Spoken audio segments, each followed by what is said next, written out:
পরিত্যক্ত জমি, বাড়ির উঠান ও পুকুরের পাড়ে বস্তায় বস্তায় সাজানো আদা গাছ। এভাবে ২০০০ বস্তায় আদা চাষ করেছেন কিশোরগঞ্জের সদর উপজেলার দনাইল গ্রামের দিলওয়ার হোসেন রাজীব। লেখাপড়া শেষে সম্প্রতি কৃষিতে বিনিয়োগ করেছেন রাজীব। এর অংশ হিসেবে কৃষি বিভাগের সহায়তায় প্রথমবারের মতো আদা চাষ করেছেন তিনি। মাটিতে করলে একটা সমস্যা হচ্ছে আপনাদের পচন রোগের আক্রমণটা বেশি হয়, বস্তায় করলে এই সমস্ত রোগটা পাওয়া যায়। প্রতি বস্তায় আদা উঠানো পর্যন্ত তার খরচ হচ্ছে ৫০ থেকে ৫৫ টাকা। এক একটি বস্তায় ফলন হবে ১ থেকে ১.৫ কেজি পর্যন্ত আদা। উপযুক্ত দাম পেলে ভালো লাভের আশা করছেন রাজীব। আমার এখানে উৎপাদন খরচ হয়েছে প্রায় ৫০ থেকে ৫৫ টাকার মতো চলে যাবে হারভেস্ট পর্যন্ত।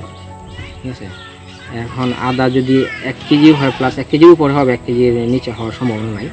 তো এখানে যদি দামটা যদি সবসময় ২০০ থেকে ২৫০ টাকা, তাহলে আশা করা যায় ভালো একটা অ্যামাউন্ট পাওয়া যাবে। অল্প ও পরিত্যক্ত জমিতে কম খরচে এভাবে বেশি লাভ হয়, তাই বস্তায় আদা চাষে ঝুঁকছেন আশেপাশের কৃষকরা। আমিও সামনে বছর থেকে চিন্তা ভাবনা করছি, রাজু ভাই থেকে উদ্যোগ নিয়ে আমিও করার চিন্তা ভাবনা আছে। আর চাষটা মনে হয় অনেক লাভজনক হইতে যে আমারও বাড়ির জমি অনেক খালি আছে, আমিও সামনে বছর থেকে এই কৃষিকাজটা করবো ইনশাআল্লাহ। মাটিতে পড়লে আদা নষ্ট হয়ে যায় এবং আমরা বস্তাতে করার চেষ্টা করব, যাতে বস্তাতে থাকলে পানিটা জড়িয়ে পড়ে যায়, আদা গাছটা সুন্দর থাকে। স্থানীয় কৃষি কর্মকর্তারা জানালেন, বস্তায় আদা চাষ থেকে শুরু করে বাজারে সরবরাহ পর্যন্ত কৃষকদের সব ধরনের পরামর্শ দেওয়া হচ্ছে। এর মাধ্যমে আমদানি নির্ভরতা কমবে বলে জানান তারা। সাধারণত আমাদের এই সমতল ভূমিতে আদার চাষটা খুব কমই হয়ে থাকে, কারণ বীজের স্যাঁতস্যাঁতে জমিতে সাধারণত আদার গুঁড়া পচা যে রোগটা সেটা হয়, যে কারণে সমতল ভূমিতে আদা চাষটা কঠিন হয়ে যায়।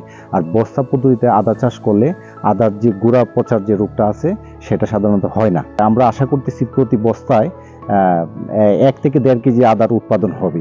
সেই ক্ষেত্রে যদি ২৫০ টাকা কেজি হয়, কৃষক সেই ক্ষেত্রে দেখা যাচ্ছে যে ভালো একটা লাভবান হবে। আমাদের প্রতি বছর প্রায় ২.৫ লক্ষ মেট্রিক টন আদা প্রয়োজন, আর তার বিপরীতে উৎপাদিত হয় মাত্র ৫০,০০০ মেট্রিক টন।